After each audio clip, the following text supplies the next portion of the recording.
War Girls. CDS squared. God, I struggle sometimes to get these opening companies. Seikata Music and Arts opening cutscenes. And like, if it doesn't want to record because Shadowplay doesn't want to play with the game, or the game starts in like window instead of full screen. Over here and Far Away is a commercial property of War Girl Games.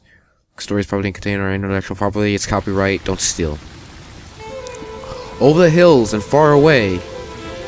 It's a very interesting visual novel about a American Civil War fighter who finds a little Indian girl.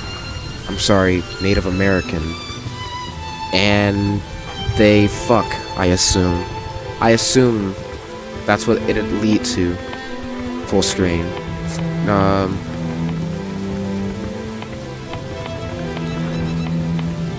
Bonuses? Nope.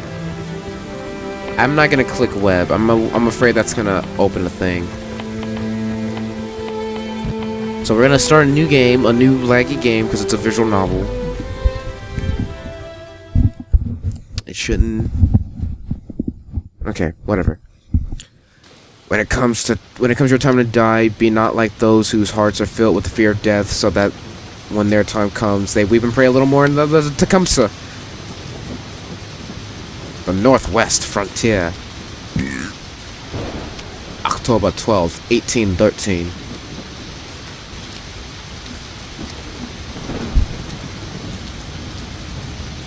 Okay. Sky is dark and the sleet is cold. Those empty lands are wild and windswept. Slept? My journey will be a harsh one, and there's no guarantee I'll come out of it the same. The eagle circles high above before flying south, caught on the updrift of the wind. As the rain falls all around, I trudge through the mud and forest, searching for shelter.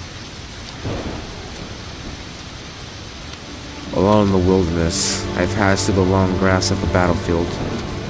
Red coats and blue coats line the dirt, their corpse sinking into the mud beneath. Their rifles stand, upended, pointed towards the sky. A cheap substitute for a headstone. A waste of guns if you ask me. Counting the bodies, I guess it must have been an ambush or a small engagement. Perhaps prisoners of war on their way to an American encampment. Maybe they were fellow deserters on their way south.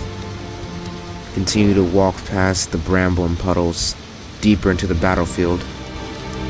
Moss and weeds stick to my boots, and the salt and earth suck my feet down under the surface. Passing corpse after corpse, I casually glance over their bodies for rations and supplies. But luck isn't on my side. These soldiers are already stripped of their goods before being left to rot in the sleet. Slowly, I came to a halt on a small hillock. Hillock?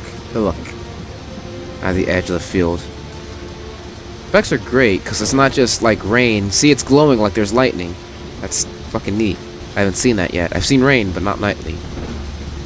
Unless it's like something happens in the text that cues the lightning. It's not just random like this. I wonder what engine this is made in. Maybe that CDS square thing was the engine. I don't know.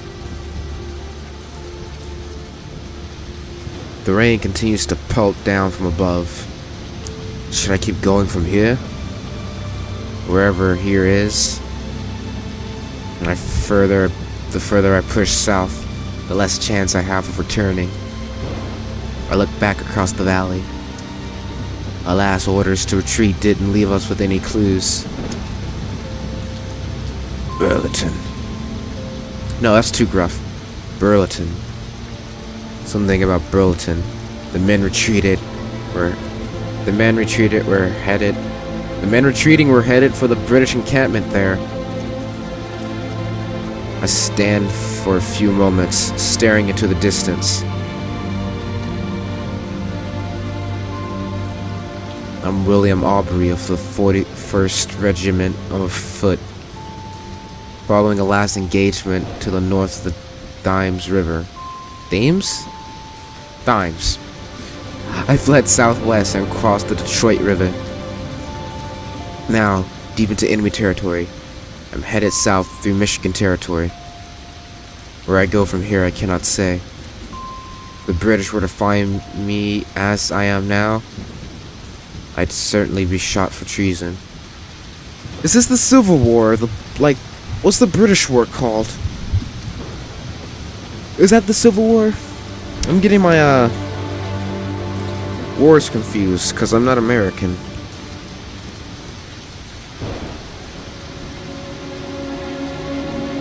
American versus British War. Oh, the Revolutionary War, wasn't it? The American Revolutionary War. Wait, but that's in 17. This said it took place in 18.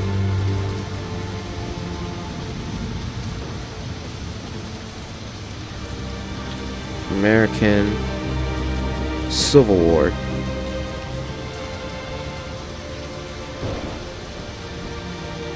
Hmm, 18. Alright, it's probably closer to the American Civil War. Yeah.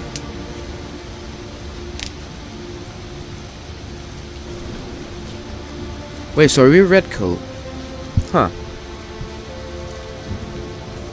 Living in the woods, coward and a traitor to the crown. I've kept my head down so far and journeyed from shelter to shelter. Scavenging like a common mongrel, I've had no choice but to rob and trespass. I should keep moving. There's no way for me to turn back now.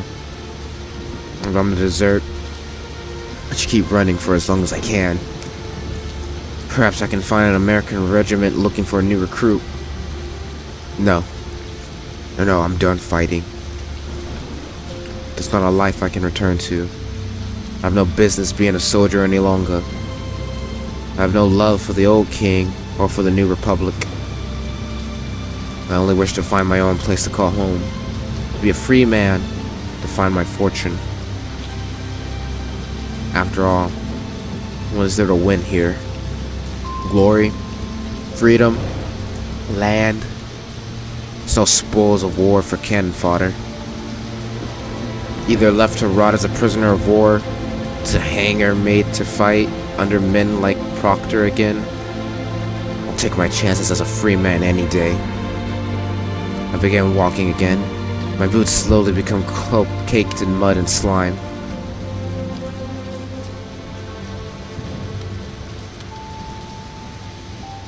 As I head through the valleys, I eventually sight a small barn in the middle of a field.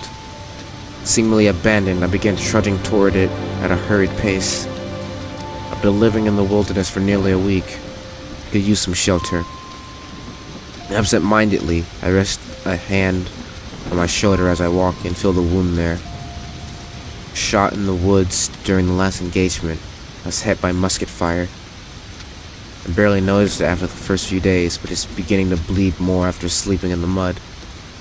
Soon enough, I came to stop outside the old barn. The dirty shack is barely standing, but I can smell the dry hay inside. It'll do for now. Looking at the timber door, I reached toward the handle, stopped short of gripping it. There was a small rope hooked around the metal rung, tying the door to the barn wall. Knife. Reaching into my boot, I grabbed at the concealed blade and pulled it out.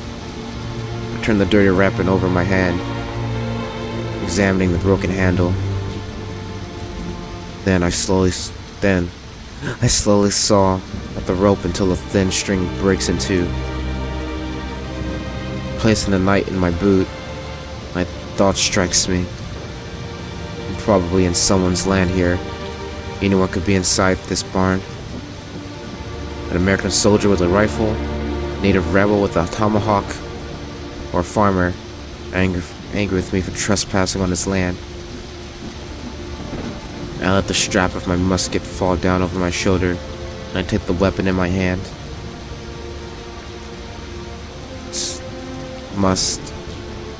It's best to be prepared for these things after all.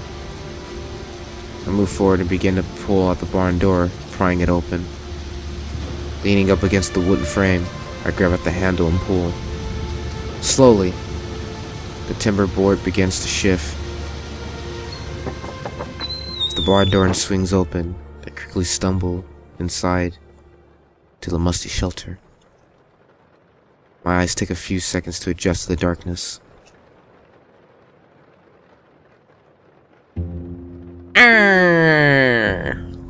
Look at her. Once I do, I'm confronted with a strange sight. Achievement. Instinctively, I raise the barrel of my musket and take a defensive stance. Seems to be a short young girl, a native child. She can't... The fuck? Either someone slammed a door, or someone fell, or someone died outside. I heard a loud thump. Or maybe it wasn't the game. They're after us. The British are coming. Okay. She can't be much of a threat. Unless she knows how to use a fucking tomahawk. I've seen the movies. I haven't seen any movies. The looks can be very deceiving. As I continue to hold my weapon towards her, I take a closer look. She wears a blue headband, decorated with native art. The shawl over her shoulders is a matching tone, while the dress is comprised more earthly colors. Dark, black hairs braided on each side into pigtails and tied at the end with large button-like discs. The eyes, a caramel color, give away little as to what she's thinking. She appears to be around 11 or 12 years old. See, when you add an age to the little girl, it makes my earlier joke about them fucking a little more uncomfortable. Oh god, oh fuck, although it can be hard to tell with them. What do you mean it can be hard to tell with them? Her posture is loose, relaxed. She doesn't seem scared at all. Even though I'm currently pointing a musket at her, the little girl does nothing. Not crying, not running, not smiling. She simply stares at me like a fool. Bushy eyebrows and button nose round off the picture, giving her a rather tomboyish look. Yeah. Take a step forward, the tip of my musket's bayonet hovering near her chest. Watching for a reaction, I cautiously make a shooing gesture. Shoo! Scram! She doesn't move. So I take another step, this time bringing the weapon closer towards her. Again, she doesn't move. I'll wait a few seconds to see if anything has occurred to her, or if she's even aware that I'm a threat. But the girl only stares at me, as though I were nothing more than a stray animal. I mean, at this point, her expression carries no malice, only an unblinking curiosity. The situation is hopeless. Giving up on trying to intimidate her, I stand to full attention and let the musket hang over my shoulders by its strap. Take a look around the barn. Not a bad barn. There's a lot of shit in there you can like use to warm yourself up, or like, you know, it looks like some sort of painting or chest. You can store it or maybe sell it. You know, I don't know what that is. It could be like a water canteen. You can collect rain in it. You know, this is a livable hobo shanty. I like it. I like it. There's plenty of hay everywhere. You said it smelled dry, so there can't be that many leaks. I like it. I like this hobo shanty. They're gonna make a cute family together in this hobo shanty. Little biscuit buggers. Straw. I say all this. The text is gonna like throw away everything I just said and make it sound a lot shittier. Straw lies strampled into the earth floor, with enough left over to make for comfortable bedding. The ground looks somewhat firm, but puddles have formed in places. Thick beams above support a thin roof of wooden paneling, barely keeping the thunderstorm out. Water drops leak from holes in the slates. Slates? Slats? I've never seen that word, I don't think. Not without, like, an E. Water drops leak from holes in the slats, confirming that the place hasn't been maintained in some time. A door on the opposite wall has been ripped off its hinges, giving a full view of the wind and rain outside. What a dump. Old dusty crates and boxes are piled up against one side of the shelter, along with several curious items. Vases of various designs, rolled up carpets, old parchment, and broken sundials. Glass bottles. The former owner probably dumped their most worthless possessions and made for a safer area. Turning back to the small Indian girl, I ponder aloud. Is that racist nowadays? Indian? Is that a racial slur? I don't know. I mean, it's appropriate, I guess, but like, is it? A young native girl on her own in wild territory in a barn during the storm. Maybe she's an idiot child. You hear stories of white parents abandoning their kids in the wilderness. White people are the worst. If that's the case, I don't want to make assumptions. This is like the 1800s. Cause like, I think nowadays it's like minorities, like Chinamen that do that. Like, they're so poor, they have to abandon their children. Especially those stories of like, oh, we need men to work the farm or take over the family. So if we have a daughter, you know, we either keep one and that's it, or we throw them all in a well. Or something. Like, what the fuck?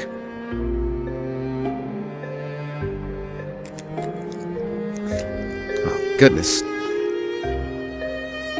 Not wanting the burden of raising a less than bright child. I didn't think natives did it too. She'd have to be an idiot child, not to be scared of a soldier with a gun. Or maybe she's like the wisest of all of us. Her curious glance holds. I come closer. This time standing right next to her. Looking her up and down, I mutter to myself. Shawnee girl? You can tell, like, what tribe or something she's from? Or is that like another racial term? Shawnee. Shawnee? Oh, fuck! God, you scared me. That actually... I fall backwards onto my arse, landing into a squishy plop in the mud. Okay, he's saying arse, and he says something about being a traitor to the British, so should I have been saying his thing in like a British accent? Fall backward into my arse, landing into a squishy plop in the mud. Well, if I didn't, it would have went there eventually, very slightly. Especially now that I've said arse. Response took me by complete surprise. I didn't expect her to speak back. Ugh. Look at her sprite. Looks like it was drawn and then cut out, instead of drawn on like something that, well, I don't know, maybe. I'm not good at like penciling and then coloring in the lines, so it's whatever. It's nice though. She's got a little purse to keep her like rocks she finds that she thinks are good luck. Cause that's what kids do, right? Oh god. Gassy. Slowly getting up off the ground, I brushed the straw and dirt off my backside. You're Shawnee? Nothing. Did you hear me? Nothing again. Then... Lanawa Nila. Lanawa Nila. That means I am Shawnee. I think. I only know so much of the language from my regiment's time with them. Forget the Indian speak. You know English? No response. Right. I rest my hand on the butt of my musket. She doesn't blink an eye. She doesn't break eye contact. Fuck. What are you doing out here? She gives me a curious... Oh. Whoopsie. She gives me a curious glance before something... I guess saying something. Papapanawa. What? She continues to point as the rain falls outside. It begins to dawn on me what she means without hearing her say it. I'm waiting for the storm to end.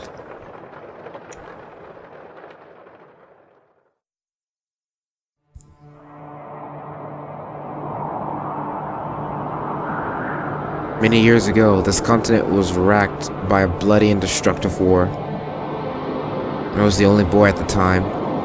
My father had brought me to America from England to find his fortune. He didn't know of the rebellion that was brewing, the independent revolt and battles. While we worked at his trade, the mob grew ugly and the war began. Redcoats and bluecoats fought to control these lands. Father continued to struggle on for my sake. One day he disappeared, either pressed into some militia or murdered by his royalist tendencies. I was taken in by our neighbors. An American family, too Christian to allow a child to suffer on the streets of Boston. I grew into a young man surrounded by blood, rhetoric, and ruin. As the war raged on, I lost interest in the straight and narrow path. I sought to expand my riches by less legitimate means and set out on my own. For a while, I partnered with a Yankee, a criminal much like I was in those days. A lout named Baron Jackson. Like a serpent, he seduced me into a life of wickedness. While people fought for their independence, we took a much less noble approach in our pursuit for happiness. Started small, robbing the homes and townhouses of deceased militia and politicians. The revolution brought a lot of hurt and chaos to these lands. Many men lost their titles and possessions then, as towns were raided and sieged. No effective government, rival militia, and the British expelled. It was a new kind of paradise for criminals. My partner and I grew fat on our robbed riches, throwing it away on drink and women. Some years after the war ended, the crackdown on independent spirits like us began. A man was promised land and freedom if he fought for independence. But the new republic wasn't much different from the old. We took up arms at times, rioting against new taxes on our whiskey. They wanted to repress our sins and fine us for our well-earned spoils. That wasn't a new anarchic world. It still belonged to the landowners of before. So my partner set up a northern trading post and wrote me, asking I join him. For months, we lived no better than wild men, hunting and tracking, and offering our services. Family, out in the wilderness, needed guides to protect them from native and wolves. You find many frontier folk like that, desperate to be free men, to find a plot of land to call their own. Gullible and weak, most of them, but they pay well enough. Some would reach their destinations to colonize, to spread the word of our good business. Most weren't lucky. My partner and I would lead them off the trail into some desolate patch of wilderness. Then we'd beat them, rob them blind, and leave them to the wolves. It was a bad time for most, in those early days after the revolution. We didn't care much for morality then. Time passed, we slowly filled out our coin purses. But the booze lost its taste, and the women, well, I lost my appetite for stealing from folk who had nothing. I wanted out. My partner, he was less than happy about the idea. We fought and fought for days, many times drawing our pistols and blades. Eventually, we reached an agreement and called it quits. As we went our separate ways, my partner turned to me and called out, "I'll be seeing you soon." After that, he disappeared into the brush. I never heard from him again. We split the loot I made for port in England. No, we split the loot and I made for port in England, turning my back on the new world forever. I was finished with this continent. It's time for me to find a small patch and a peaceful life. At least, I hoped it'd be that simple. How dramatic. I like it. I sit on one side of the barn, leaning up against a wooden post. After limping across the open countryside for miles, I needed to catch my breath. I don't have the energy to deal with that.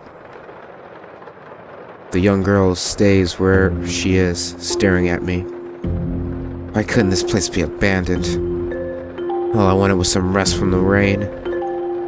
This caramel iris is locked onto me, barely shifting as she takes in the sight. What? She doesn't respond. What is it? No reply. Maybe I spooked her a little before. Anyways, it's best to ignore her for now. The shelter will do for the night, regardless of the girl. Tomorrow is less certain. Where do I go from here? I need to come up with a plan of some kind. Perhaps I can find a way south, over the hill and towards the settlement. Although I want to avoid any of the main roads and forts, just as I am. What else? What else? Of course, there will be provisions. I need to gather supplies depending on how long my journey is going to be. If I want to get away from this war, I'll have to aim for a southern state. Traveling such a distance won't be cheap. In which case, I'll need to find some work in order to afford the coin.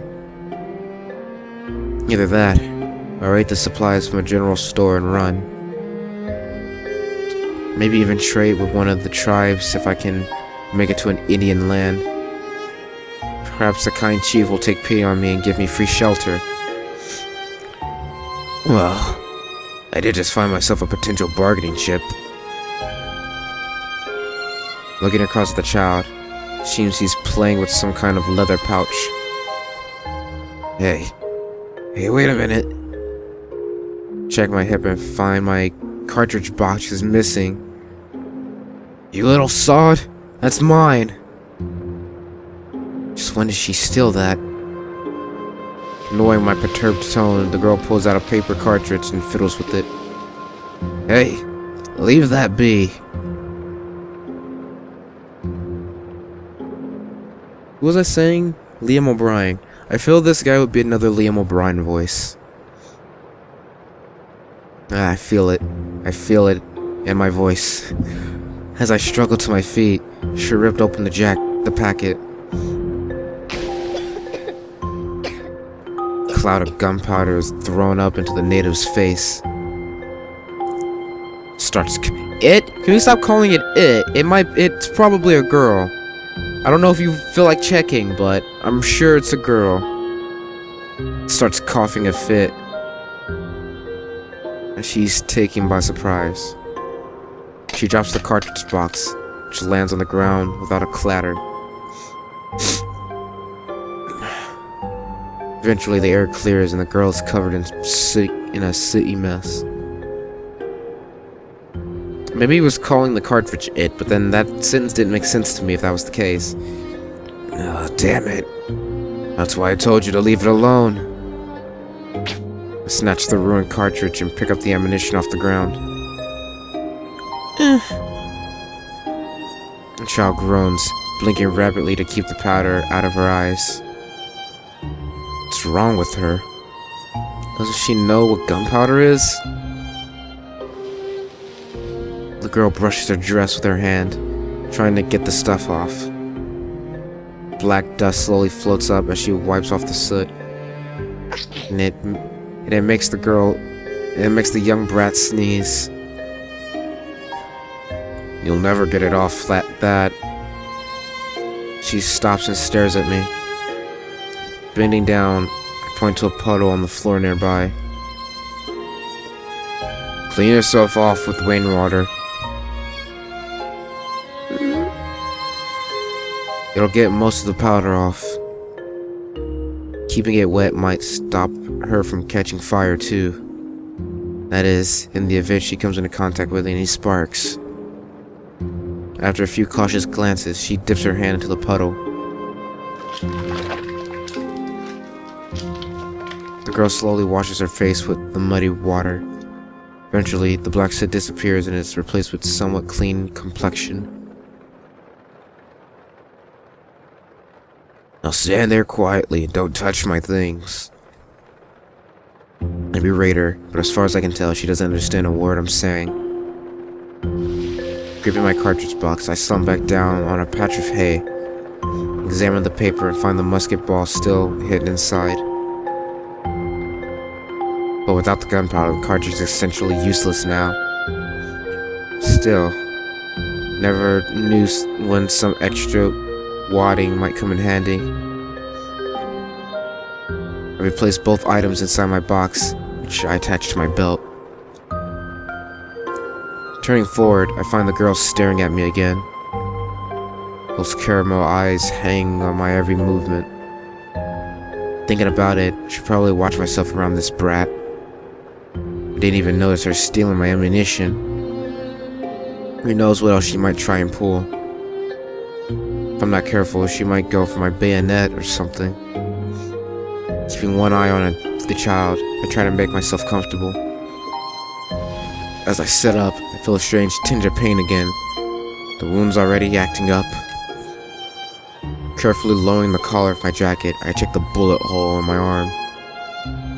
The wound isn't infected yet, unless I can get to a general store or a tavern soon. Well, let's say hiding in the rain and sleeping in the mud won't do me any favors.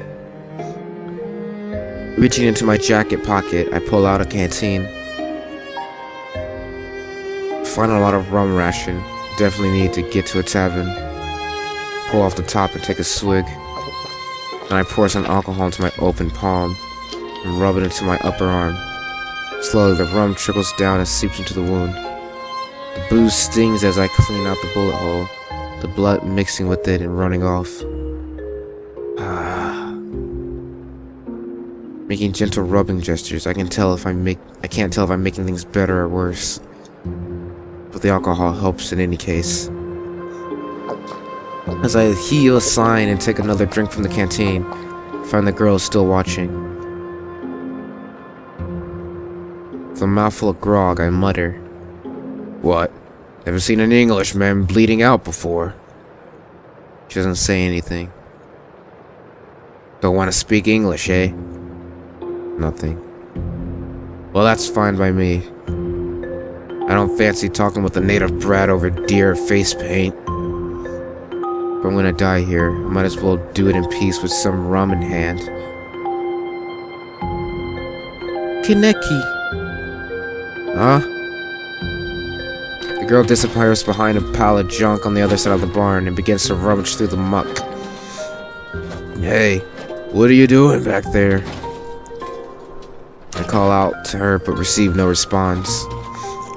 Why am I even trying? I take another drink. I have enough rum to last me for another day or so. Really?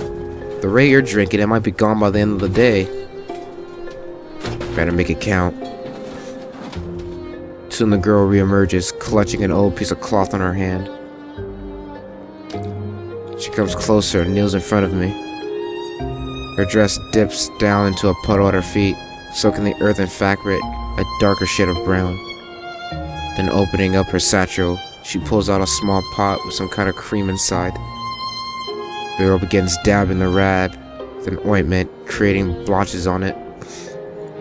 Must be a herbal remedy of some kind. Arnica, or maybe ginseng, probably something else. Stronger smell begins to rafe from the cream. She gestures towards my room. She gestures towards my wound, and it dawns on me just what it is she's doing. Is this girl really so foolish as to try to help me? Feeling the stinging pain in my arm return, I'm not in any real position to protest. That better not be poisonous, I mutter. The girl finishes applying the cream to the rag. As she leans forward with a damp cloth, I grab at her forearm and pull her towards me. Just what are you playing at? Taking her arm in my hand, I turn it over, examine the skin. At first she begins to pull away. Hold still. But with a brief command, she doesn't protest as I check her body. Looking at her palm, shoulders, and legs, I search for any markings. Her hands are coarse, probably worn from climbing trees and skinning hairs. The many different bangles just jingle and clink as I check up and down. No brandings. So she's not an escaped slave. That's one theory out the window. Just why is she here? What else have you got hidden in that satchel? She tries to back away, but I tighten my grip. Mata! Told you to drop the engine, speak. Girl goes quiet again. Gradually, I let go and she continues her work. She starts binding the dirty cloth around my shoulder. I grimace as the fabric presses to my open wound. Pushing down on it, I feel the cool cream beginning to rub against the bullet hole.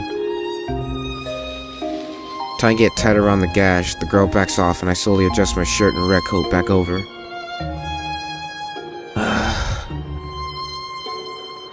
I sigh as the ointment seeps into the skin. The engine girl packs up her things and stores them in her little satchel again. They're squatting in front of me. I notice the front of her dress is soaked in mud. As she stands up and begins to walk away, I mutter in response, "Thanks." She gives me another one of her curious glances and replies, "You're welcome."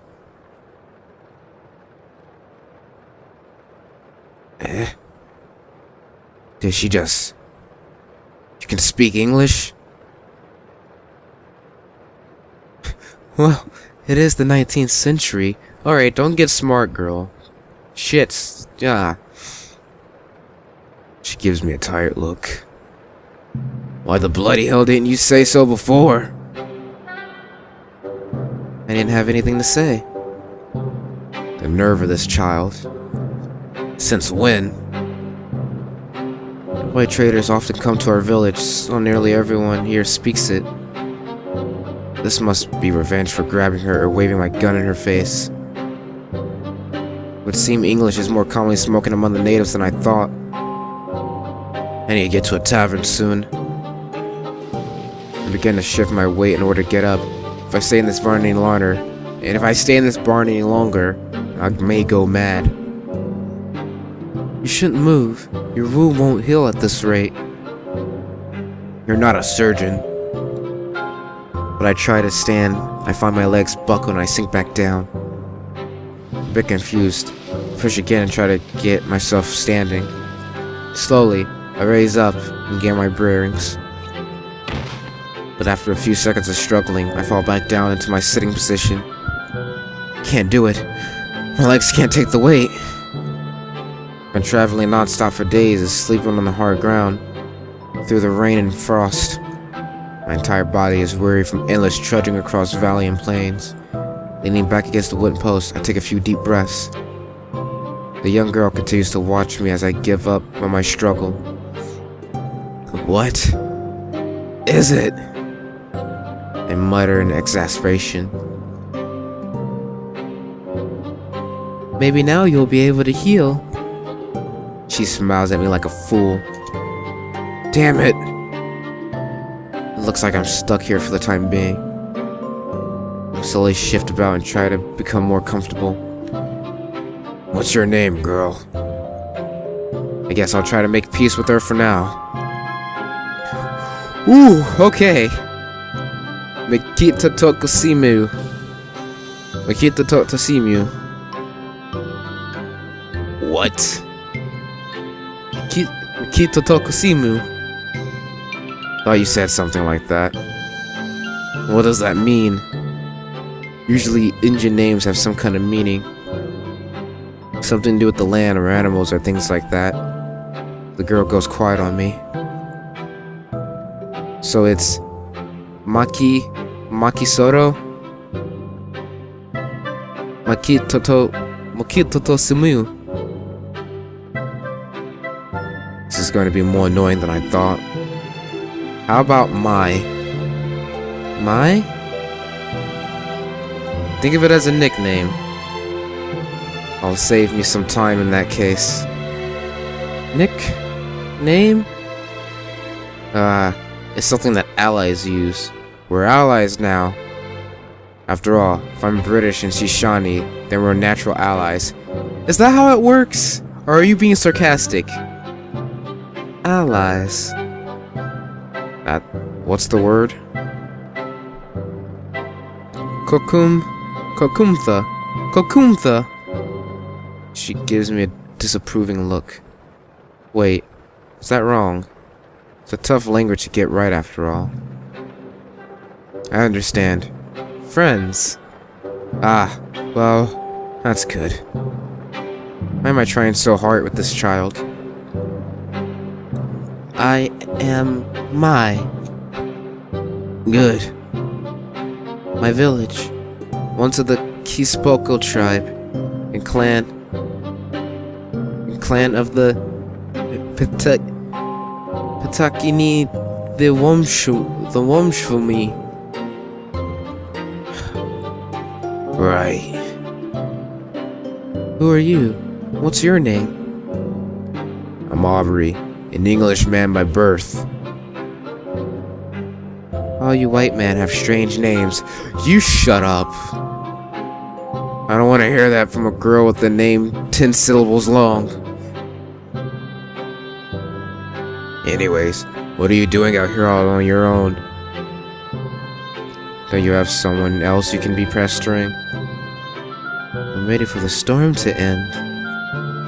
I guess that much. What I mean is... I stopped short. I was going to ask her why she was here, but something else came to mind. The door was tied shut. How did you get in here? Asked a rather quiet voice. I crawled in through the gap in the wall.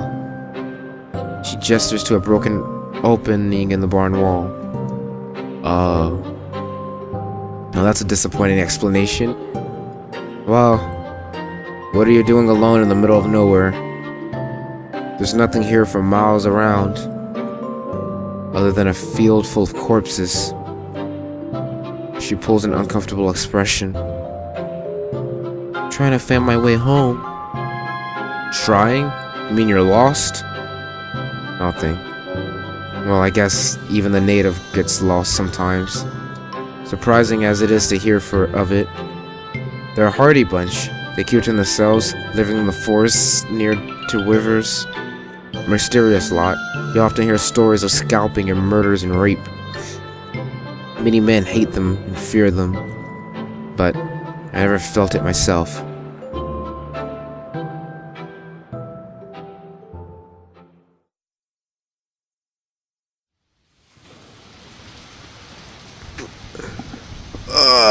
This game's great. Shit, I didn't read that. I'm gonna have to stop at some point.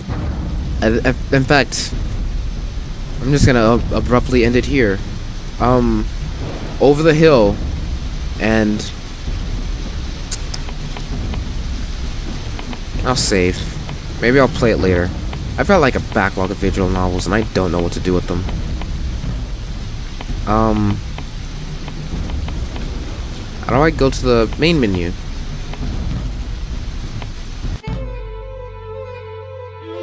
Over the Hills and Far Away.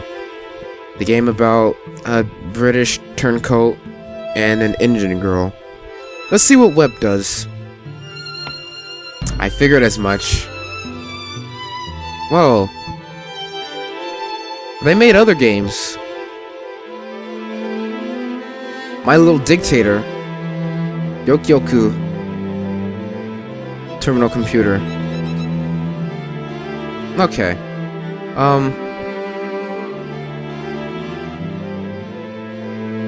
Well, yeah. Yeah, like I said, I'm just gonna abruptly end it, so... Bye!